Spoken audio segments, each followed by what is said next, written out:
Hello बच्चों, कैसे हैं आप लोग। मैं AK रोहित सर आप लोगों के सामने हार्दिक अभिनंदन करता हूँ। खुश रहिए, जहाँ हैं मस्त रहिए और दमदार एकदम कड़कस तरह से ऐसा मेहनत करिए, ऐसा कि बोर्ड में 4 कराइए, टॉपर आइए, 1 रैंक लेकर आइए। चलिए दोस्तों, तो मैं आप लोगों के सामने आज हिंदी का गोधली भाग 2 का जो काव्य खंड चल रहा था उसमें 5वां चैप्टर की ओर हम लोग आगे की ओर बढ़ रहा हूँ। अगर किसी बच्चों ने मेरा सभी वीडियो अगर नहीं देखे हैं तो प्लीज उनसे अनुरोध है कि सभी वीडियो को देखकर आइए, तभी आप हिंदी में 98 या 99% जो है ला सकते हैं बाबू। अगर आप हमारे चैनल पर न्यू अगर स्टूडेंट हैं, अगर नया आए हैं, तो प्लीज अनुरोध है कि सब्सक्राइब और लाइक और शेयर कर ही दीजिए, तभी तो आप हमारे साथ जुड़े रहिएगा। नहीं तो आज पढ़ लीजिएगा, कल कहीं चल जाइएगा तो दिक्कत हो जाएगा। अगर नया है बाबू तो सब्सक्राइब कर लीजिए। चलिए लेट ना करते हुए, क्योंकि स्टूडेंट लाइफ में जो टाइम होता है वो बच्चों के लिए बहुत मायने रखता है। चलिए क्वेश्चन की ओर चलता हूँ। चलिए क्वेश्चन नंबर पहला देखता हूँ। देखिए यहाँ क्वेश्चन नंबर पहला देखते हैं हम। देखिए यहाँ सुमित्रा नंदन पंत किसे, यानी कि इस चैप्टर का नाम भारत माता है, आप लोग देख लीजिएगा बच्चों। देखिए पहला क्वेश्चन क्या है, सुमित्रा नंदन पंत किसे कहा जाता है। बोले कि सुमित्रा नंदन पंत किसे कहा है, किसे मन की कहा है, तो भारत माता को कहा है। किससे कहा है, तो भारत माता के कहा है। चलिए तीसरा क्वेश्चन देखिए, दूसरा क्वेश्चन देखिए, सुमित्रा नंदन पंत का जन्म कहाँ हुआ था। इसमें बच्चों 9 जो है ना वह इम्पोर्टेंट क्वेश्चन है, जो मैं क्वेश्चन बैंक से उठा कर लाया हूँ। यानी कि 2009 और से लेकर 24 तक जितना भी बोर्ड जो है ना क्वेश्चन को रिपीट किया है, पूछा है, वह हर एक साल का मैं 9 क्वेश्चन लाया हूँ। जो हम इस क्वेश्चन को डबल स्टार लगा दूंगा तो समझ जाइएगा कि वो क्वेश्चन जो है ना और अति क्वेश्चन बैंक से ही उठाया गया है। चलिए बच्चों देखिए यहाँ बोल रहा है कि सुमित्रा नंदन पंत का जन्म कब कहाँ हुआ था, तो कौसानी में। कहाँ हुआ था, तो कौसानी में हुआ था। तीसरा नंबर क्वेश्चन देखिए, सुमित्रा नंदन पंत की माता का नाम क्या है। बोल रहा है कि सुमित्रा नंदन पंत के माता का नाम क्या है, तो सरस्वती देवी है। सुमित्रा नंदन पंत जी के माता का नाम क्या है, तो सरस्वती देवी है। क्वेश्चन नंबर चौथा की ओर देखिए, पंत जी यानी कि सुमित्रा नंदन पंत जी के पिताजी का नाम क्या है। सुमित्रा नंदन पंत जी के पिता का नाम क्या है, तो गंगादत्त। क्या नाम है, तो गंगादत्त। क्वेश्चन नंबर 5वां की ओर देखिए, पंत जी ने हाई स्कूल की शिक्षा कहाँ पाई। बोल रहा है कि पंत जी यानी कि सुमित्रा नंदन पंत जी हाई स्कूल की शिक्षा जो है ना वह कहाँ पाई, तो बनारस में पाई। चलिए क्वेश्चन नंबर 6 की ओर देखते हैं।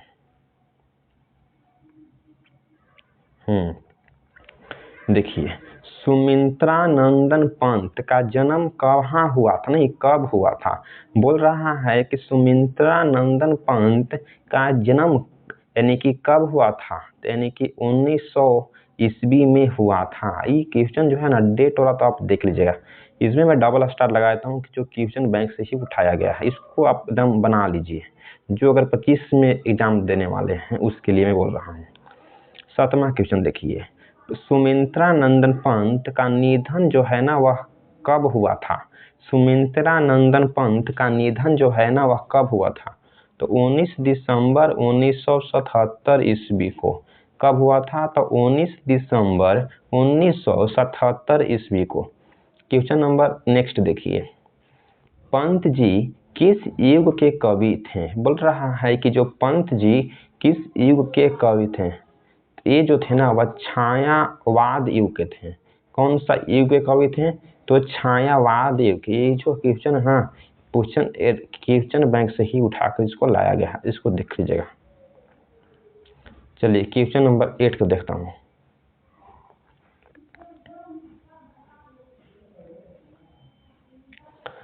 क्वेश्चन नंबर 9, पंत जी विरोध थे। पंत जी जो है ना किसके विरोध थे? तो आदिवादिता का विरोध थे। पंत जी विरोधी थे, किसके विरोधी थे? यानी कि किसके खिलाफ में थे? तो अतिवादिता का खिलाफ में थे। 10वां क्वेश्चन देखिए, पंत जी का अंतिम जो काव्य क्या था? बोल रहा है कि पंत जी की अंतिम यानी कि काव्य था, यानी कि लोकायतन। क्या था? तो लोकायतन था। 11 नंबर क्वेश्चन, युगवाणी किनकी रचना है? बोल रहा है कि जो युगवाणी यानी कि किसकी रचना है? तो सुमित्रा नंदन पंत की। किसकी रचना है? तो सुमित्रा नंदन पंत की रचना है।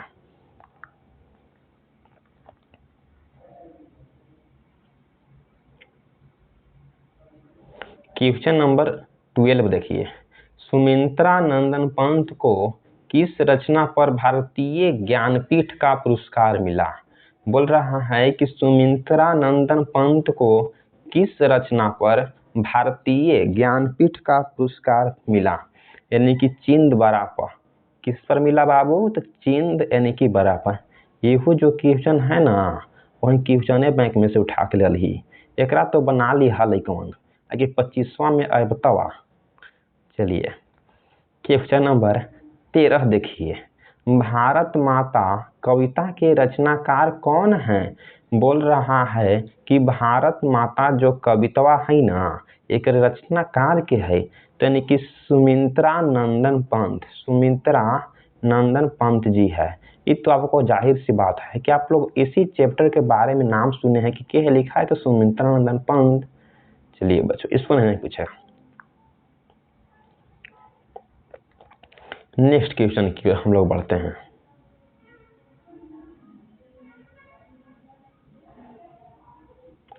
चलिए नेक्स्ट क्वेश्चन है 14 नंबर क्वेश्चन, पंत जी ने प्रवासिनी किसे कहा है? सुमित्रा नंदन पंत ने प्रवासिनी जो है वह किसे कहा है? तो भारत माता को। किसे कहा है? तो भारत माता को। 15 नंबर क्वेश्चन को आप ध्यान से और जरा गौर से देखिएगा। कवि पंत जी को किस हास्य भी राहु ग्रासित यानी कि दिखाई पड़ता है? बोल रहा है कि कवि पंत जी को किसका हास्य भी राहु ग्रसित यानी कि दिखाई पड़ता है? यानी कि भारत माता को। किसकी? तो भारत माता को। 16 नंबर क्वेश्चन को देखिए, सुमित्रा नंदन पंत किस युग के यानी कि कवि थे? आपको बाबू बताए थे ना कि क्वेश्चन लग रहा है कि दोबारा रिपीट हो गया है, एकरे तो हम डबल स्टार दिल ही हली। चला 25 में एक आ गलवा देखला। बोल रहा है कि सुमित्रा नंदन पंत यानी कि किस युग के कवि हैं? तो छाया यानी कि वाद के हैं। चलिए 17 नंबर क्वेश्चन को देखिए,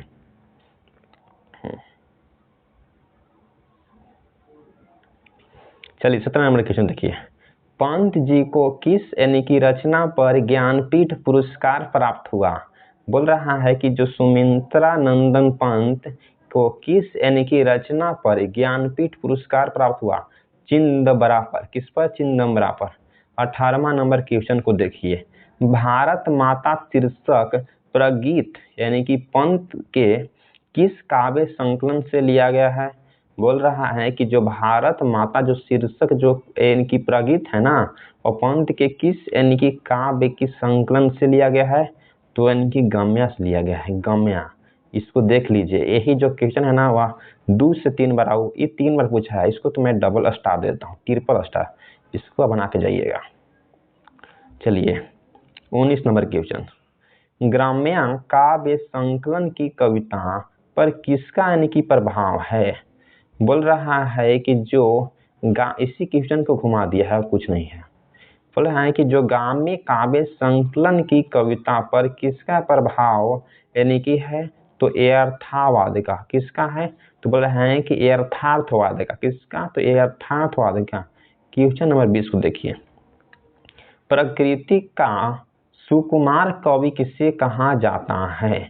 बोल रहा है कि प्रकृति का यानी कि सुकुमार कवि किसे कहा जाता है?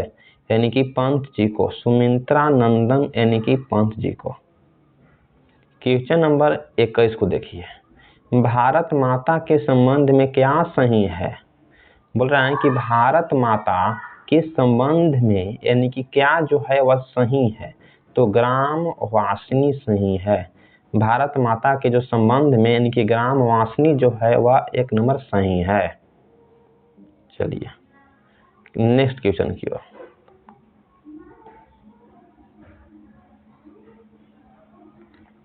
नेक्स्ट क्वेश्चन की ओर बोल रहे हैं कि सारदेहुसिनी कौन है। बोल रहे हैं कि सरदेदुहासिनी कौन है। देखिए इसको, ये भारत माता है, इसी को कहा गया है सारदेहुसिनी। बोल रहे हैं कि सारदेहुसिनी कौन है, तो भारत माता है। 23 नंबर क्वेश्चन, गीता प्रकाशनी किससे के लिए यानी कि प्रयुक्त है। बोल रहा है कि जो गीता प्रकाशनी किसके लिए प्रयुक्त है, तो यानी कि भारत माता के लिए यानी कि प्रयुक्त है। 24 नंबर क्वेश्चन, पंत का जन्म जो है वह कहाँ हुआ था। बोल रहा है कि जो पंत है ना, सुमित्रा नंदन पंत का जन्म जो है ना वह कहाँ हुआ था, तो कसौनी यानी कि अल्मोड़ा। कहाँ, तो कौसानी अल्मोड़ा। इसको आप डबल स्टार लगाता हूँ, इसको देख लीजिएगा हल्का सा।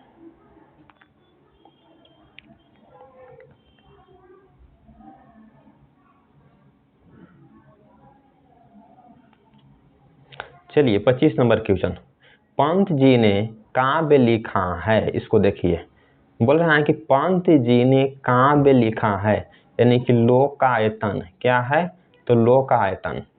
26 नंबर क्वेश्चन देखिए, गंगा यमुना को कवि ने किसके रूप में देखा है यानी कि किसके रूप में प्रस्तुत किया है। इसको देखिए, बोल रहा है कि गंगा यमुना को कवि ने किसके रूप में यानी कि प्रस्तुत किया है, तो बोल रहे हैं कि भारत माता की 2 आंखों के रूप में। भारत माता की 2 आंखों के रूप में प्रस्तुत किया है। चलिए क्वेश्चन नंबर 27 को देखिए, जरा गौर से देखिए। देखिए, तरुतल निवासिनी के माध्यम से कवि ने भारत माता के निवासियों का कैसा चित्रण किया है। तरुतल निवासिनी के माध्यम से कवि ने भारत माता के निवासियों का कैसा चित्रण किया है, दीनता का। कैसा, तो दीनता का। 28 नंबर देखिए, शरतेंदु का शाब्दिक अर्थ जो है ना वह क्या होता है। तो बोल रहा है कि शरतेंदु का जो शाब्दिक जो अर्थ है ना वह क्या होता है, तो शरद ऋतु का चंद्रमा। क्या होता है, तो शरद ऋतु का यानी कि चंद्रमा। चलिए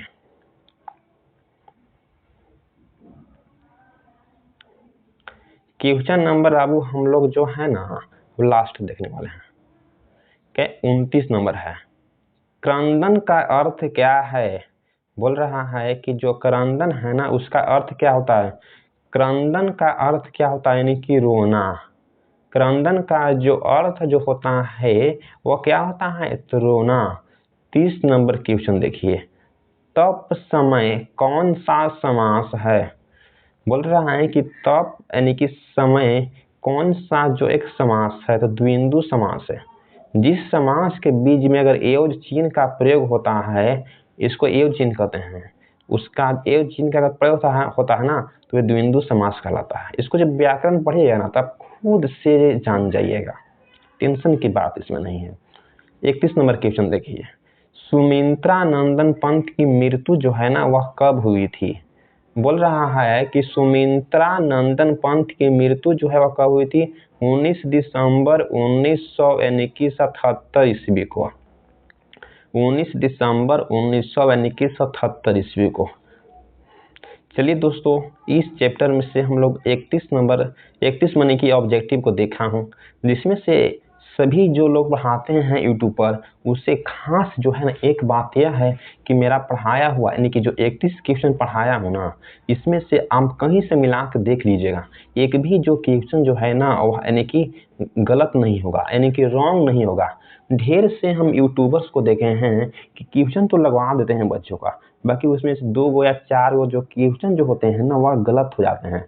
आप जो विश्वास न है तो मेरा क्वेश्चन जो है ना वो सभी किसी बुक से देख लीजिएगा, मिलाकर। अगर गलती रहे तो कमेंट में कर दीजिए, मैं उसको सुधार दूंगा।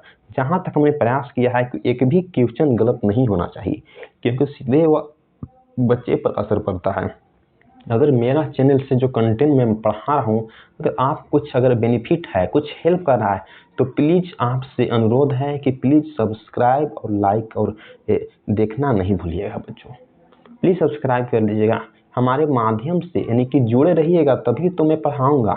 मैं +2 का यानी कि 10th 11th 12th तक मैं अलग अलग टीचर जो है ना कोटा से आ रहे हैं, सभी लोग यहाँ माध्यम से आप लोग का प्रोवाइड कराएंगे। चलिए बच्चों, आज के लिए इतना ही। Thank you.